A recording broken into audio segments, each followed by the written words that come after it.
안녕하세요. 저는 30대의 돌싱녀가 된 여자입니다. 저는 극성인 시모와 돈 무서운 줄 모르는 남편에게 질려버려 이혼을 선택하게 되었는데요. 처음부터 남편이 이혼을 하게 만들 만큼 최악의 인간이었던 건 아니었어요. 저희는 결혼 생활을 할 때 각자 번 돈은 알아서 관리하고 있었는데요. 그걸 제안한 사람이 다름 아닌 남편이었어요. 결혼을 준비하기 시작할 때 남편이 제일 처음 저에게 제안한 것이 돈 문제였어요.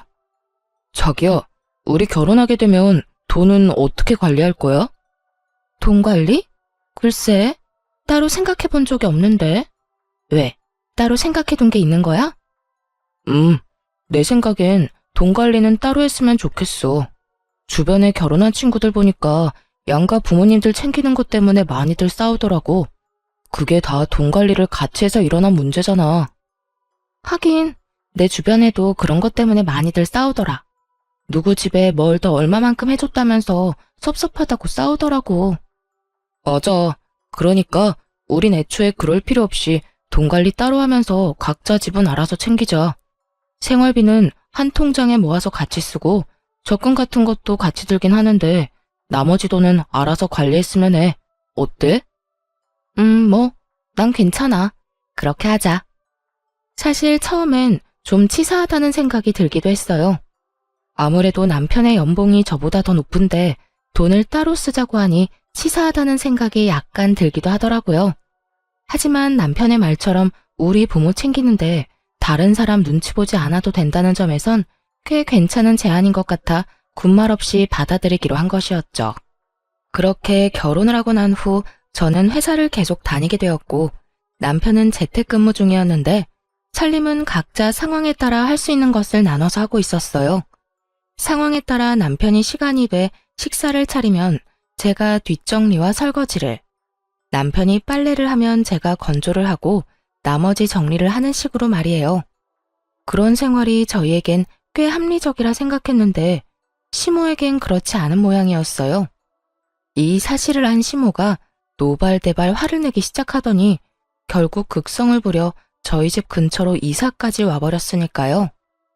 나 이사했다. 너희 집 근처로. 네? 이사요?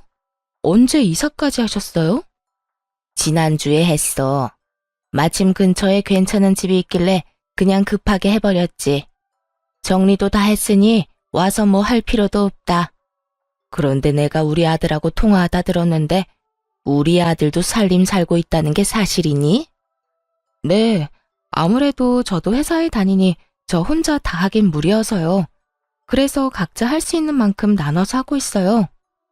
요즘은 맞벌이 해야 먹고 산다고 하니 내가 네가 일하러 다니는 것까진 별말 안 한다마는 아무리 그래도 그렇지 어떻게 남편한테 집안일을 시킬 수가 있어? 우리 아들도 집에서 얼마나 힘들게 일하는데 내가 진짜 우리 아들 청소기 밀고 밥해야 한다는 소리 듣고 얼마나 놀랐으면 그 길로 20년 살던 집을 팔고 이사를 했겠어? 아니 어머님, 그런데 살림이랑 이사랑 무슨 상관이 있을까요? 몰라서 묻니? 내가 가까이 살아야 왔다 갔다 하면서 우리 아들 대신 살림 살아줄 거 아니니? 괜히 기대할까봐 하는 말인데 네 몫은 네가 하거라. 난 딱 우리 아들 몫만 해줄 거야. 이 말을 듣는데 상황이 너무 어이가 없어 말문이 다 막히더라고요. 그 와중에 제 몫은 알아서 하라는 말도 황당하긴 매한가지였고요. 그날 이후 시모는 저희 집으로 가며 살림을 살기 시작했고 그와 동시에 저에게 향하는 잔소리도 시작되었죠. 예, 너는 집에서 음식은 어떻게 해먹니? 냉장고가 왜 이렇게 텅텅 비어 있어? 필요한 거 있으면 그때그때 장을 봐와서 해먹으니까 냉장고가 그득할 일이 잘 없죠. 아무리 그래도 이게 뭐니 이게? 냉장고가 든든해야 마음이 편한 법인데. 이건 뭐 냉장고 문 열 때마다 내가 한숨만 나온다. 먹지도 않을 재료 냉장고에 쟁여놓으면 뭐해요. 큰 마트가 멀리 있는 것도 아니고. 조금만 걸으면 아파트 정문에 있는걸요. 그리고 요즘엔 식재료 배달도 다 돼서 저희는 불편한 점이 전혀 없어요. 너희는 그럴지 몰라도 난 불편하니 이번 쉬는 날엔 장부터 봐서 다 채워놓거라. 생선도 사다가 올려두고, 고기도 부위별로 사다 놓고, 채소도 마찬가지야. 여러 가지 다 쟁여놔야 그때그때 손 가는 대로 꺼내서 먹을 거 아니야. 이쯤 되니 고마운 마음은커녕 마음이 불편해 오더라고요. 다 해먹지도 않을 식재료를 사서 채워놓으라는 강요부터 해서 집안에서 머리카락이 떨어질 수도 있는 건데 제 머리카락이 바닥에 떨어져 있는 날이면 불같이 화를 내며 전화가 오니 정말 일이 손에 잡히지 않는 지경이었어요. 저는 결국 남편에게 불편하다고 말을 꺼내게 되었고 이런 저의 마음을 이해해 줄 거라 생각했던 제 예상과는 달리 남편은 조금 뿌르퉁한 반응을 보이더군요. 여보, 나 사실 어머님 이렇게 오셔서 집안일 해주는 거 불편해. 뭐? 왜? 혹시 당신 집안일을 해주지 않아서 그러는 거야? 우리 엄마가 딱 내 일만 해주고 가서 섭섭해서 그러는 거지? 내 일은 내가 하면 되는 건데 그런 거로 뭐가 섭섭해. 그런 게 아니라 어머님이 오시는 날마다 나한테 계속 뭐라고 한단 말이야. 퇴근하고 와서 어머님 잔소리 듣는 것도 힘든데 그보다 더 힘든 건 일하는데 전화로 잔소리 하시는 거야. 그런 날엔 일도 손에 안 잡히고 마음도 너무 불편하다고. 그러니까 당신이 말 좀 잘해봐. 앞으로는 안 오셨으면 한다고 말이야. 아무리 그래도 나 도와준다고 이사까지 했는데 어떻게 오지 말라고 해. 그러지 말고 당신이 좀 참아. 좋게 좋게 생각해달란 말이야. 나 사실 집안일하는 거 힘들었어. 같이 해야 하는 일이니까 나도 집에서 일하면서 중간중간 했었는데 그만큼 집중도 안 되고 나름 힘들었다고. 그런데 엄마가 와서 도와주면서 일에 집중도 더 잘 되고 일할 시간도 늘어서 그만큼 능률도 좋아졌어. 그까진 남편이 뭐라고. 제 일엔 지장이 되지만 남편의 일에 도움이 된다고 하니 또 마음이 약해지더군요. 그럼 당신이 잘 말해서 나 회사에 있을 때 전화는 하지 말라고 해줘. 좋게 말할 수 있으면 잔소리도 좀 하지 말라고 해주고. 내가 정말 잘못해서 듣는 소리면 나도 그러려니 하겠지만 솔직히 어머님이 나한테 하는 말은 전부 어머님 살림 습관에 우리 살림을 맞추라는 강요에 가깝잖아. 여긴 엄연히 우리 공간이고 우리 스타일이 있는 건데 어머님 마음대로 어머님 뜻대로 다 하려는 거 싫어 난. 그 정도는 해줄 수 있지? 그래, 알겠어. 내가 그 정도는 엄마한테 잘 이야기해 볼게. 그러니까 당신도 조금만 참아줘. 남편은 잘 말하겠다며 호언장담을 했지만 어떻게 뭘 잘 말한 것인지 시모의 잔소리는 더욱 심해져만 가더군요. 시모가 집안일을 돕는다고 해서 저에게 조금이라도 도움이 되었다면 저 역시 심해지는 잔소리를 더 참았겠지만 시모는 남편이 평소에 하던 일 조금과 남편의 밥만 챙길 뿐 저에게 그 어떤 도움도 되지 않았어요. 그러면서 제게 하는 잔소리는 그야말로 일장연설이었죠. 그날은 화장실이 문제였는데 회사에서 바쁘게 일하고 있는데 시모에게 전화가 와 남편이 혼자 쓰는 화장실이 더럽다며 노발대발 화를 내기 시작하더군요. 넌 도대체 집안일을 어떻게 하는 거니? 화장실 청소는 도대체 언제 했길래 저 모양이야? 세제 뿌려서 뜨거운 물로 욕실 싹 씻어내고 물기 없게 말리든 닦아내든 해야 할 거 아니니? 곰팡이 피지 않게 구석구석 칫솔로 잘 씻어내고 말이야. 어머님, 거실 화장실은 남편이 주로 써서 남편이 청소해요. 제가 쓰는 안방 화장실은 제가 씻으면서 매일 정리하고요. 부부끼리 네 화장실 내 화장실이 어딨어? 요즘 애들은 이해가 안 된다 정말. 처음에는 구분 없이 썼는데 남편이 자기가 화장실 오래 쓴다고 아무래도 불편하니까 따로 쓰자고 하더라고요. 그러면서 남편이 각자 쓰는 화장실은 각자 정리하자고 했고요. 넌 네 남편이 시키면 뭐든 다 할 거니? 남편이 화장실 청소 각자 하자고 해도 이렇게 지저분하면 청소라도 좀 해줘야 할 거 아니야. 남편이 저는 거실 화장실엔 발길도 못하게 하는데 제가 더러운지 깨끗한지 어떻게 알겠어요? 그리고 저도 일하랴 집안일하랴 여러모로 힘들다고 말씀드렸잖아요. 거기에다 요즘은 틈만 나면 어머님이 이렇게 전화하셔서 뭐라고 하시는 바람에 일에 지장도 있다고요. 그러니까 제발 이런 문제로 일하는 시간에 전화하지 말아주세요. 부탁 좀 드릴게요. 저는 그대로 전화를 끊어버렸고 일하는 내내 정말 화가 가라앉지 않더라고요. 그까짓 화장실 청소 좀 해주는 거 어렵지 않습니다. 그런데 시모에게 말했던 대로 거실 화장실엔 아예 발길도 못하게 하는데 제가 그 청결 상태를 어떻게 알고 청소를 해주나요? 그리고 남편 대신 일해준다고 저희 집에 들락날락 하는 사람이 왜 화장실 청소는 저에게 시켜대는 걸까요? 제가 무슨 화장실 청소나 하려고 결혼한 것도 아니고 정말 화가 쉽사리 가라앉지 않더라고요. 전 기분이 상할 대로 상해버린 채로 퇴근을 하게 되었고 집으로 들어서자마자 남편에게 이렇게 말했어요. 당신 화장실 청소 좀 해. 화장실? 웬 화장실? 지금 바빠서 그러는데 바쁜 것만 끝내놓고 할게. 그래놓고 또 잊을 거잖아. 그러지 말고 지금 해. 아, 진짜 오늘따라 왜 이래? 각자 화장실 청소는 각자 알아서 하기로 했잖아. 그랬지. 그랬는데 어머님이 나한테 오늘 또 전화 왔더라. 당신 화장실이 그렇게나 더러운데 왜 청소 안 해주냐고. 그러니까 당장 청소부터 해. 그리고 내가 다시 한번 말하는데 어머님한테 다신 나 회사에 있을 때 그런 전화 하지 말라고 해줘.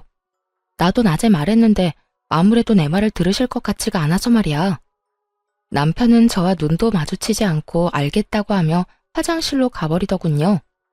그런 남편의 모습에서 기분이 나빠졌음을 눈치채지 못한 건 아니었지만 그러거나 말거나 달래주고 싶은 마음도 들지 않더라고요. 제가 조금이라도 잘못했다고 생각되었다면 어떻게 해서든 마음을 풀어주려고 노력했겠지만 그날의 전 잘못한 것이 단 한 가지도 없었으니까요. 그렇게 알게 모르게 작은 신경전이 오가는 사이 어버이날이 다가왔어요.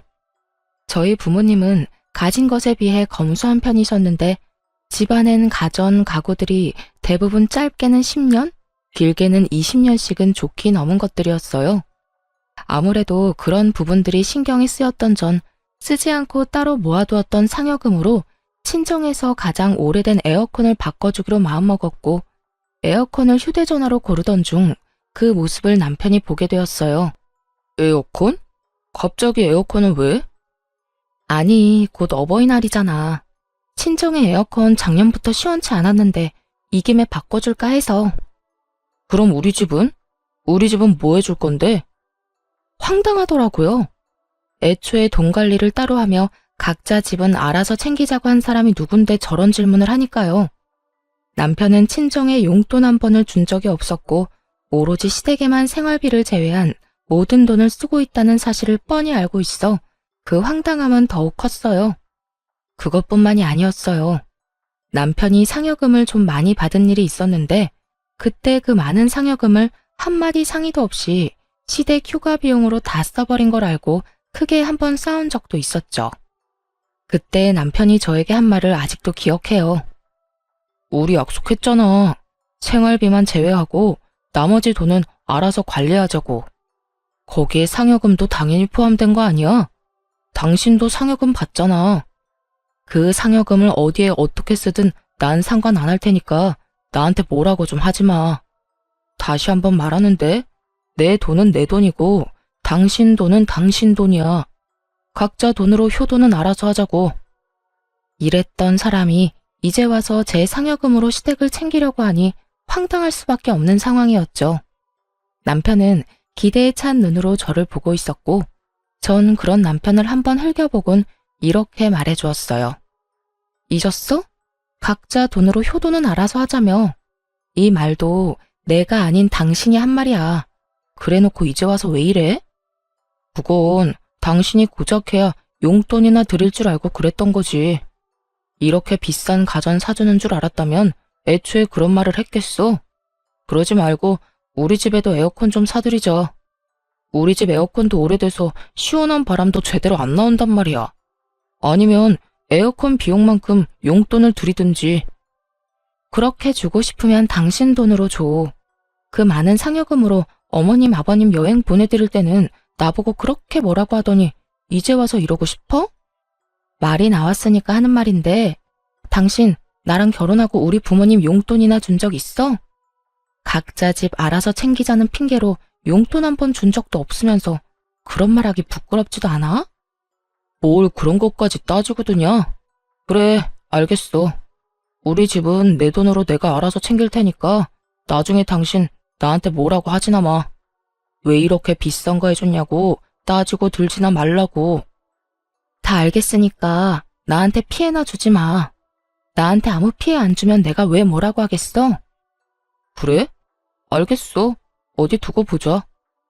그렇게 감정이 상해버린 채 저는 친정에만 에어컨을 장만해드리게 되었고, 며칠 뒤 시모 역시 생각지도 못했던 고가의 선물을 받았다는 사실을 알게 되었습니다.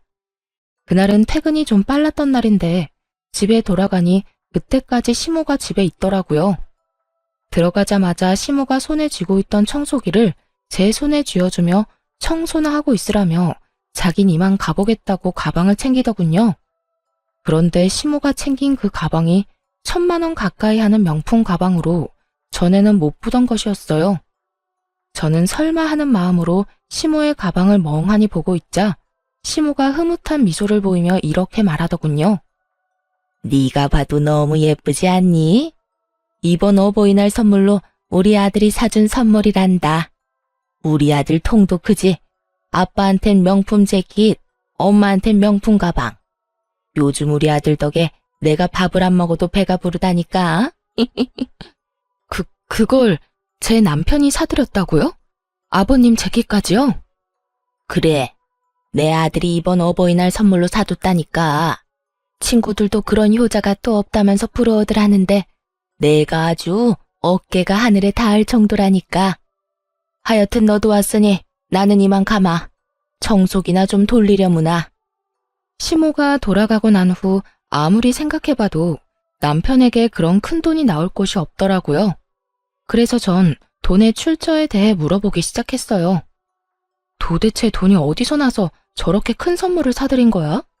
당신 상여금 받는 지도 얼마 안 됐고 보너스 나올 때도 아니잖아. 어디서 나오긴. 우리 아기 낳으면 쓰려고 모으던 적금 깼지. 아무렇지도 않게 당연하다는 듯 남편 명의로 했던 함께 모은 적금을 해지했다고 하는데 정말 기가 막히더라고요. 그것도 저희의 2세를 위해 준비했던 적금을 말이죠. 당신 제정신이야? 지금 적금 깼다는 말이 그렇게 아무렇지 않게 나와? 그건 우리 공동돈인데 그걸 왜 당신 마음대로 손을 대? 그러면 어떻게 해? 필요한 거 뭐 있냐고 여쭤보니 옷이랑 가방이 필요하다는데 그저 그런 걸 사줄 수는 없잖아. 그렇다고 우리 아기를 위해 준비한 돈에 손을 대는 건 아니지. 당신이 무슨 자격으로, 그것도 상의 한마디도 없이. 내가 왜 자격이 없어? 거기엔 엄연히 내 돈도 절반 들어가 있다고. 당신 돈은 몇백 쓰지도 않았으니까 걱정하지 마. 다 돌려줄 테니까. 진짜 저번부터 당신 진짜 치사한 거 알아? 그거 얼마나 한다고 이 난리인지 모르겠네. 내가 이상한 데 쓴다고 그런 것도 아니고. 부모님께 좋은 선물 좀 사드리겠다고 그런 건데 이게 그렇게까지 화낼 일이야? 남편은 오히려 저에게 더 큰 화를 내고 있었고 그런 남편의 모습에 참을 수 없어 소리를 질러버렸어요. 부모님께 좋은 선물 사드리는 거 좋지. 그런데 그것도 형편껏 능력 되는 선에서 해드려야 하는 거 아니야? 돈도 없으면서 부부 적금을 깨면서까지 선물 사드리는 건 아니지. 그것도 없으면 죽고 못 사는 것도 아니고 옷이랑 가방 사드리려고 아기 적금을 깼다는데 내가 화가 안 나게 생겼어? 그래서 돌려준다잖아. 당신 돈은 땡전 한 푼 안 빼놓고 다시 돌려줄 테니까 그만 좀 뭐라고 해. 적금도 앞으로는 각자 알아서 들기로 하자. 아기 적금도 아기 생기면 들기 시작하든지 하고. 하여튼 그런 걸로 하고 더는 나한테 뭐라고 하지 마. 그래, 내 돈은 한 푼도 빼놓지 말고 그대로 다 돌려주고 당신이 쓰고 남은 돈은 지금 당장 입금해. 그리고 앞으로 더 확실히 당신 돈은 당신 돈, 내 돈은 내 돈으로 딱 선 지켜서 지내보자고. 그래, 나도 바라던 바야. 남편은 끝까지 큰 소리를 쳤고 쓰고 남은 돈을 입금을 해주었지만 남편이 쓴 돈은 결국 돌려주지 않더라고요. 그 후 돈도 돈이지만 남편에 대한 믿음 자체가 사라지고 있었어요. 이토록 대책 없이 시댁만을 챙기는 사람인 줄은 몰랐는데 남편의 이런 모습을 보니 모르긴 몰라도 이제부터가 시작이란 생각을 지울 수가 없더라고요. 그렇게 생각지도 못한 남편의 모습에 고민이 깊어지는 사이 이젠 시모까지 나서서 저를 괴롭히기 시작하더군요. 이때껏 있었던 잔소리들도 가끔 도가 지나치다는 생각이 들 때도 있긴 했지만 참을 만했기에 참았던 것이었어요. 하지만 남편이 도대체 뭐라고 한 것인지 시모의 잔소리와 괴롭힘은 점점 선을 넘고 있었어요. 그날은 퇴근을 한 후 집으로 돌아갔더니 시모가 씩씩거리며 저를 기다리고 있더라고요. 무슨 일로 저렇게까지 화가 났나 하는 마음에 시모의 눈치를 살피며 집으로 들어서니 시모가 득달같이 화를 내며 따지고 들더군요. 여자가 돈 좀 번다고 집에서 큰 소리 치는 거 아니다. 너만 돈 버니? 우리 아들도 돈 벌어. 아니, 갑자기 그게 무슨 말씀이세요? 제가 무슨 큰 소리를 쳐요. 네가 큰 소리 쳤다며. 우리 아들이 너희가 모은 돈으로 우리 선물 좀 사줬다고 노발대발 목에 핏대까지 세워대며 화냈다는 말 다 들었어. 네가 기를 그렇게나 죽여대는데 우리 아들이 어디 바깥 일이나 제대로 하겠니? 어디 하늘 같은 남편을 그깟 돈 때문에 쥐잡듯이 잡아? 혹시나 우리 아들 일 잘못되면 다 네 탓이다. 알겠니? 며칠간 전화가 심하다 싶을 만큼 온다 싶었더니 그 이유가 따로 있었더라고요. 대책만 없는 줄 알았던 남편은 입까지 싼 놈이었고 그새 시모에게 저희가 싸운 이야기를 다 전했던 것이었죠. 웬만하면 모든 상황을 좋게 넘기고 싶어 심하게 대하고 싶지 않았는데 도저히 더는 참으면 안 되겠다 싶더라고요. 그래서 전 시모와 함께 언성을 높이며 하고 싶었던 말을 다 쏟아냈어요. 그러면 제가 참고만 있었어야 했나요? 다른 것도 아닌 저희가 이세가 생기면 저희 아기를 위해 쓸 돈이었어요. 그때 돼서 돈이 없어서 애한테 아끼면서 살고 싶지 않아서 쪼개고 쪼개서 같이 모은 돈이라고요, 그 돈이. 근데 그걸 어머님, 아버님 선물 사줬다고 하는데 제가 가만히 있어야 해요? 가만히 있어야지. 우리 아들이 허튼 데 쓴 것도 아니고 다 우리한테 효도하느라 쓴 돈인데 그걸 가지고 왜 뭐라고 하니? 말이야 바른 말이라고. 생기지도 않은 애보다 낳아준 부모가 먼저 아니야? 부모 좋죠. 그런데 효자 노릇도 그 정도가 있지. 당장 형편도 안 되는데 그런 큰 선물을 했다고 하니 제가 화가 안 나겠어요? 심지어 가방이나 옷이 없다고 죽는 것도 아니고 그저 사치품일 뿐이잖아요. 그러는 네 친정은 에어컨 없으면 죽는다니? 너도 네 친정에 에어컨 해줬다며? 넌 에어컨 살 때 우리 아들한테 물어는 봤니? 시모는 이때다 싶었는지 제가 친정에 사들인 에어컨을 걸고 넘어지더군요. 그 말을 듣는 저는 분노는 더더욱 커져만 가고 있었죠. 어머님, 무언가 크게 잘못 알고 있으신가 본데 그 에어컨은 제가 번 제 돈으로 샀어요. 그 에어컨에 남편 돈은 10원짜리 한 푼도 안 들어갔다고요. 그런데 가방이랑 옷은 아니잖아요. 제 돈도 들어갔을 뿐더러 저한테 한마디 상의도 하지 않았다고요. 애초에 자기 부모 자기가 챙기자고 한 사람도 남편인데 저한테 상의도 하지 않고 그 큰 선물을 같이 든 적금까지 깨면서 샀을 땐 그 정도 잔소리는 먹을 각오하고 샀어야 하는 거 아닌가요? 뭐? 아무리 각자 집은 각자 챙기기로 했어도 네가 이제 우리 집에 시집을 왔으면 우리가 네 부모와 마찬가지인데 네가 시집 와서 우리한테 뭐 해준 게 있니? 기껏해야 명절이나 생일 때 용돈 몇 푼 준 거 말고 큰 선물 준 적도 없잖아. 그냥 우리 아들이 산 선물에 네 성의도 조금 보탰다고 생각하면 너도 나도 좋을 텐데 그걸 트집 잡아서 우리 아들 기나 죽이고 시어미한테 눈 똑바로 뜨고 대들기나 하고. 어머님, 말씀 잘하셨네요. 저는 명절 생신 때 용돈이라도 챙겨드렸죠. 어머님 아들은 저희 부모님한테 이날이 때껏 1,000원짜리 한 장 준 적이 없어요. 그런데 왜 저만 시댁을 챙겨야 하나요? 어머님 같으면 시댁 챙길 마음이 들겠어요? 제 이야기를 들은 시모는 놀란 눈치더군요. 그랬겠죠. 자기 아들이 이날 이때껏 장인어른 장모님께 땡전 한 푼 준 적이 없다는 걸 꿈에도 몰랐을 테니까요.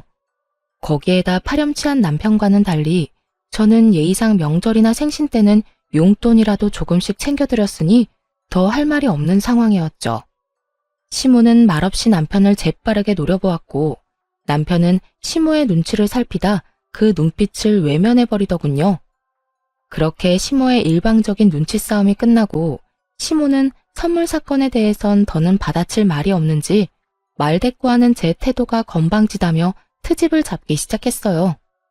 네 지금 나한테 하는 이 태도만 봐도 지금껏 내 아들을 얼마나 어떻게 잡아댄 건지 잘 알겠다. 시어미한테도 말 한마디 지는 법이 없이 제 할 말을 다 하는데 남편한텐 더하면 더했지 못했을 리는 없었겠지. 네 친정에서 그렇게 가르치든 시어미한테 말대꾸나 하고 남편 기나 죽이라고 가르쳤냔 말이야. 시모는 결국 친정까지 들먹이기 시작했고 전 참을 수 없는 분노를 느끼며 더는 대화할 가치가 없다고 생각했어요. 어머님, 아무리 그래도 친정 이야기까지 꺼내는 건 아니죠. 그런 말 하려거든 당장 나가주세요. 저는 그런 말까지 들으면서 어머님이랑 대화하고 싶지 않아요. 뭐야? 너 지금 날 내쫓고 있는 거니? 네, 내쫓고 있는 거 맞아요. 아무리 어머님이라도 제 친정을 그런 식으로 말하는 건 듣고 싶지 않으니까요. 제가 도대체 뭘 잘못했다고 그런 말까지 들어야 하나요? 애초에 잘못해놓고 도리어 큰 소리 낸 건 남편이라고요. 기가 죽었다고요? 기 죽은 사람이 저한테 그렇게 큰 소리 떵떵 치면서 할 말 못할 말 다 했대요. 만약 남편이 미안하다는 말 한마디만 했어도 저도 이렇게까지 화가 나진 않았을 거예요. 적어도 미안한 기색이라도 내비쳤다면 이렇게까진 하지 않았을 거라고요. 저는 그야말로 울분을 토해냈고 가만히 듣고 있던 남편이 발끈하며 저에게 화를 내기 시작하더군요. 내가 뭘 잘못했다고 당신한테 사과까지 해야 하는 건데. 말했잖아. 당신 돈 몇백밖에 안 썼다고. 돈 몇백 가지고 우리 엄마를 이렇게 집에서 내쫓을 일이야? 내가 지금 단지 돈 때문에 이러는 것 같아? 어머님이 선을 넘은 말을 하시잖아. 그리고 돈 몇백은 적은 돈이야? 적은 돈은 아니더라도 많은 돈도 아니잖아. 당신이 돈 몇백 없으면 죽는 것도 아니고 그걸로 이렇게 쪼잔하게 굴어야겠어? 그리고 엄마가 못할 말을 한 것도 없는 것 같은데 당신이 너무 예민하게 구는 것 같다고. 내가 당신한테 당신은 당신 집에서 뭘 어떻게 배웠길래 그렇게 대책 없이 돈을 써대냐고 하면 당신 같으면 기분이 좋을 것 같아? 그리고 그렇게 많지도 않은 돈 몇백은 왜 이제껏 안 주는데? 그딴 말할 거면 내 돈이나 다 내놓고 말하고 어머님은 이만 좀 가주세요. 여기서 더 아들이랑 며느리 싸우게 만들고 싶지 않으면요. 저는 다시 한번 시모에게 나가라고 했고 시모 역시 더는 싸우는 꼴을 보고 싶지 않았는지 집을 나가버리더라고요. 그런 시모의 뒷모습을 보며 입만 산 남편은 저를 쏘아보며 이렇게 말하더군요. 그까짓 돈 내일 당장 돌려주면 될 거 아니야. 당신같이 독하고 냉정한 여자는 처음이다. 진짜 정 떨어진다고. 이렇게 말한 남편은 방으로 들어가 버렸고 그런 남편의 뒷모습을 보는데 이혼이 답이라는 생각이 들더군요. 이미 틀어질 대로 틀어진 사이를 되돌리기란 어려워 보였고 그랬기에 앞으로 남은 저희 결혼 생활이 고달플 것은 피할 길이 없어 보였으니까요. 무엇보다 가장 큰 이유는 남편이 기본적으로 가진 생각이 이미 글러먹었고 그걸 고치고 싶은 의지도 생각도 남아있지 않은 상태였습니다. 그렇게 이혼을 결심하며 다음 날이 되었고 출근 준비를 하고 있는데 시모가 득달같이 집으로 찾아왔더라고요. 제가 문을 열어주자마자 시모는 돈다발을 제 얼굴에 던져버리며 고함을 고래고래 질러대기 시작하더군요. 얘따, 내 아들이 썼다는 네 돈. 내가 어젯밤에 집에 가서 니년 하는 꼬락서니가 워낙 어이가 없어서 잠도 한숨 못 잤다. 이 돈이 뜬 눈으로 밤을 지새우고 뽑아온 돈이다 이 말이야. 이제 됐니? 이제 됐냐고. 이제 그 건방진 입 좀 다물게야. 제가 돈다발을 맞고도 어이가 없어 아무 말도 하지 않고 있으니 시모는 그런 제 반응이 더 화가 난다는 듯 욕설을 뱉어내기 시작하더군요. 차마 입에 담지도 못할 말을 들어야 한다는 현실도 화가 났지만 더 화가 나는 것은 남편이었어요. 이 모든 광경을 처음부터 보고 있던 남편은 말리기는커녕 시모의 행동이 통쾌하다는 듯 고개를 끄덕이며 입가에 미소를 짓고 있더라고요. 그 순간 더는 고민할 필요도 없이 이혼을 해야겠다고 결정을 내리게 되었고 지체할 것도 없이 바로 이혼을 말하게 되었어요.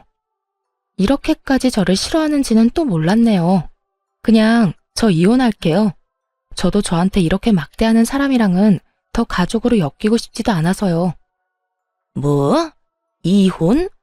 너 내가 욕 좀 했다고 이혼한다고 하는 거니? 욕만 하셨어요? 지금 저 돈 싸대기도 맞았잖아요. 거기에다 그렇게 소중하고 자랑스러운 어머님 아들, 지금 빈털털이 거지예요. 사람 힘들 때 버리는 거 아닌 것 같아서 참고 또 참고 있었는데 어머님이 이렇게 이혼 결심하게 해주니 어쩌겠어요. 그래요.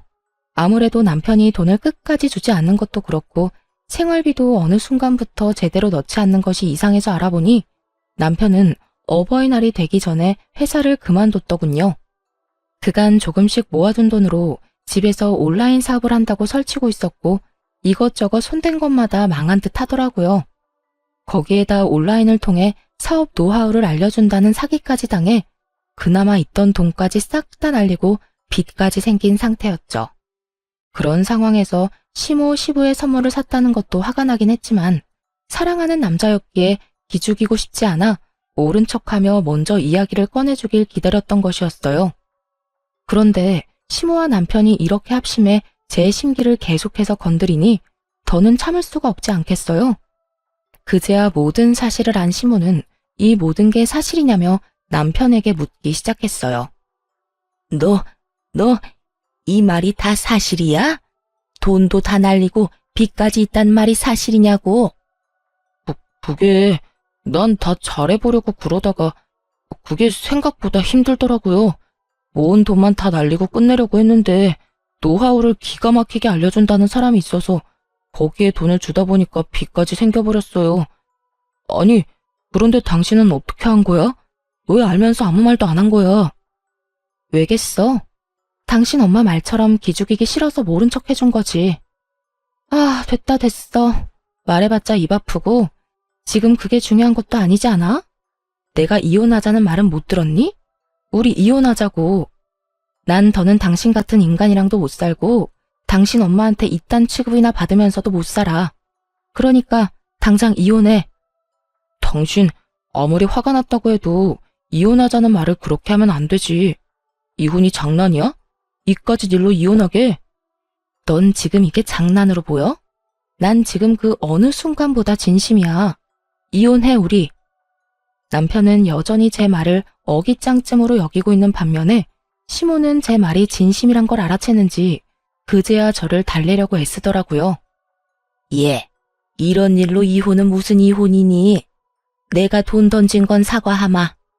나도 오죽했으면 이 아침부터 찾아와서 그런 짓을 했겠니? 어제는 네가 나한테 너무 심하게 말대꾸를 하지 않았니? 그렇다 보니 내가 너무 흥분한 상태에서 잠도 못 자다 보니 정신이 잠시 어떻게 됐었나 보구나. 그러니 네가 넓은 마음으로 이해 좀 하려무나. 이제 와서요? 돈 던지고 화내고 욕하고 할 건 다 해놓고 이제 와서 사과요? 사과로 모든 문제가 다 해결될 것 같으면 경찰은 왜 있는 걸까요? 무심코 던진 돌에 개구리는 맞아 죽는 법이에요. 저는 이미 어머님의 말에 상처받았고 그건 그 어떤 말로도 말끔히 씻길 것 같진 않네요. 아가, 그러지 말고 이 늙은 시어미가 잠시 노망이 났었다고 생각하고 너그럽게 이해해주면 안 되겠니?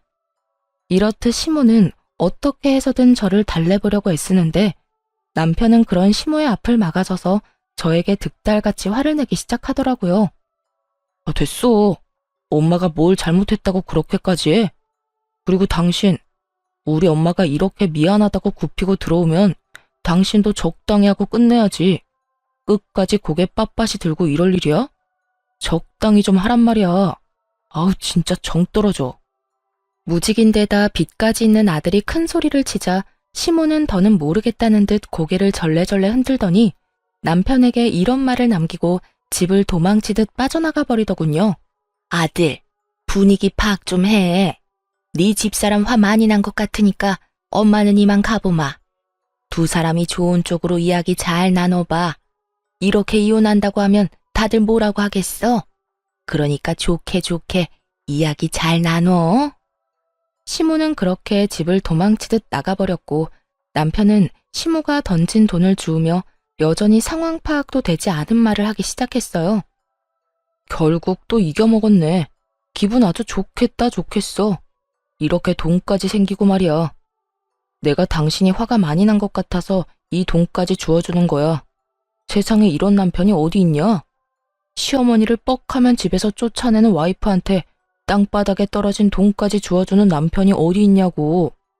당신은 나한테 진짜 잘해야 해. 내가 이번에 사업이 좀 잘못되어서 그렇지. 그것만 빼면 나 같은 남편 또 없다고.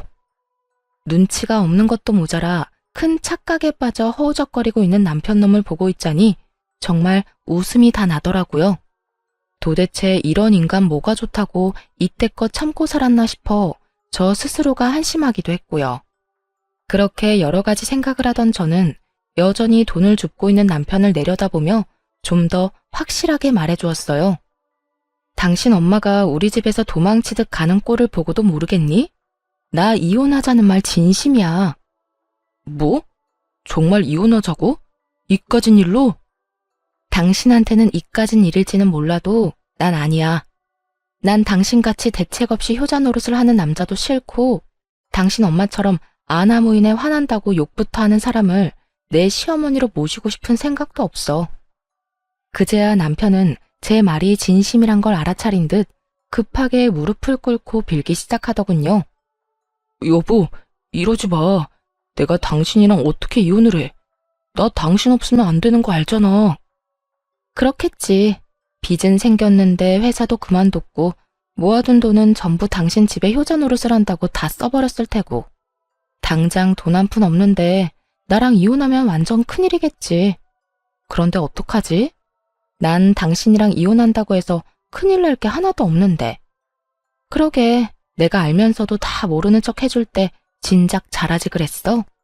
내가 당신을 조금이라도 사랑하고 조금이라도 불쌍하다고 느낄 때 나한테 조금이라도 잘했다면 내 입에선 이혼하자는 말까진 나오지 않았겠지.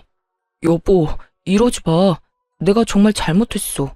아까 당신이 그렇게 당하는데 지켜만 보고 있었던 것도 엄마가 매번 당신한테 잔소리하면서 뭐라고 할 때 당신 편 못 들어준 것도 미안해. 그리고 당신한테 상의 한마디 없이 적금 깬 것도 미안. 정말 다 미안하니까 제발 나 한 번만 용서해주라, 어? 이제서야 그렇게 미안하다고 빈다고 한들 내 마음에 와닿을 것 같아? 그 진심이라곤 하나도 없는 사과 받아줄 생각 없으니까 이혼이나 준비하고 있어. 난 당신이 뭐라고 하든 무조건 이혼할 거니까 말이야. 전 울고불고 하며 매달리는 남편을 뿌리치고 집을 나와버렸어요.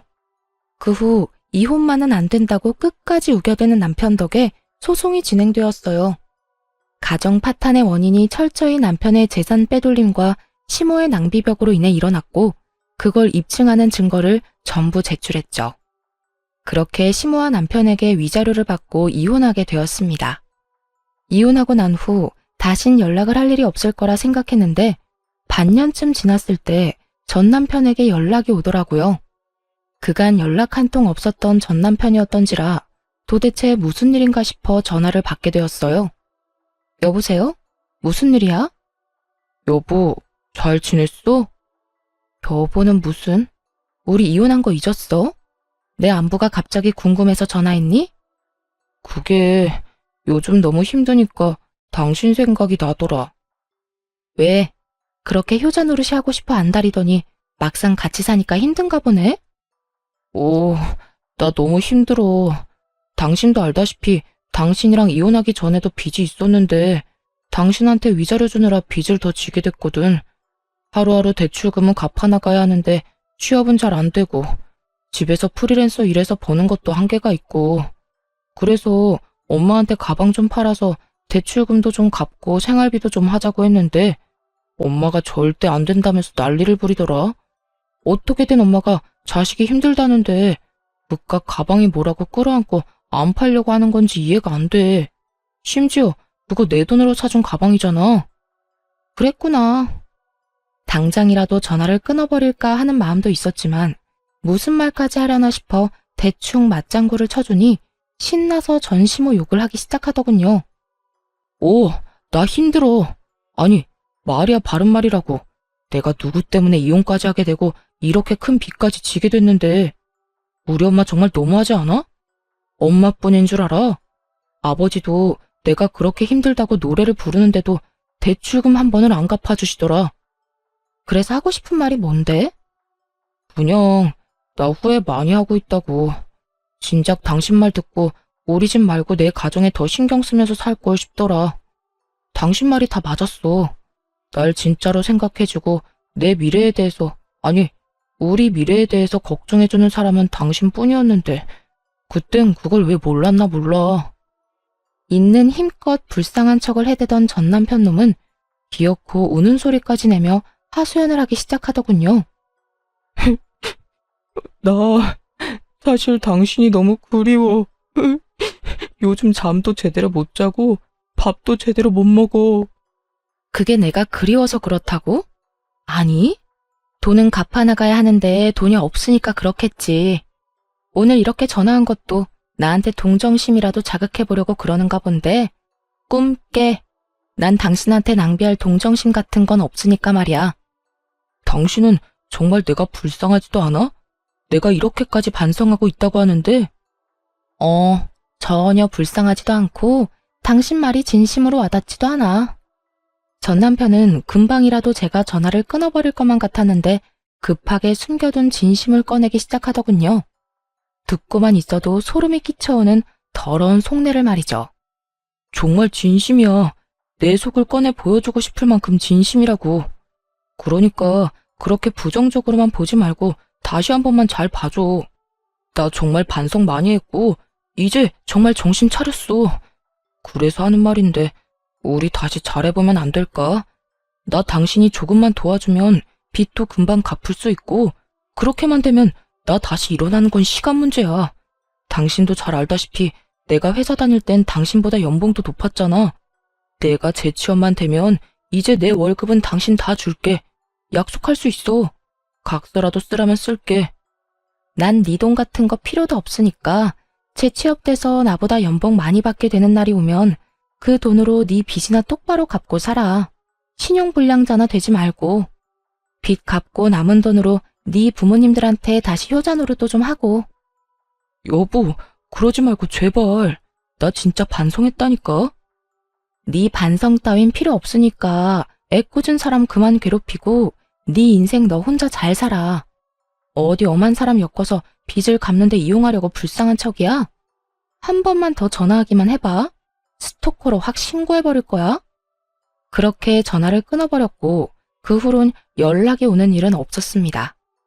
그렇게 있을 때 잘할 것이지 백수된 것도 참아주고 빚쟁이가 된 것도 모른 척 해준 여자를 놓친 것을 한평생 후회하며 살았으면 좋겠다 싶었네요. 저는 잘 지내고 있어요.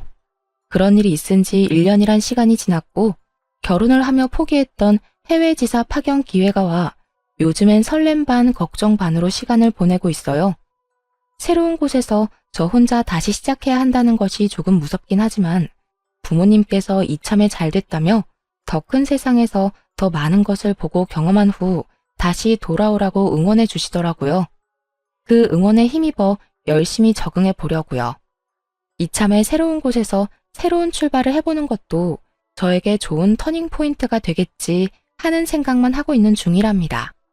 이렇게 이혼을 해도 제 인생엔 아무런 문제 없이 더 좋은 기회들이 생겨나는데 그땐 왜 그렇게 참고 살았나 모르겠어요.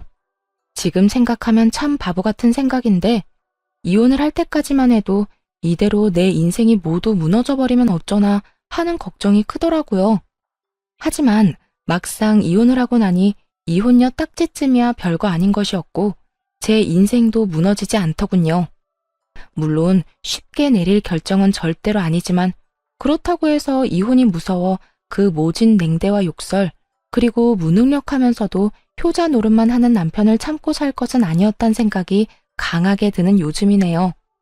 저에게 있어 가장 크고도 높았던 이혼이란 산을 무사히 넘은 만큼 외국에 가서도 밥 굶지 않고 할 말은 다 하면서 잘 살아보려고요.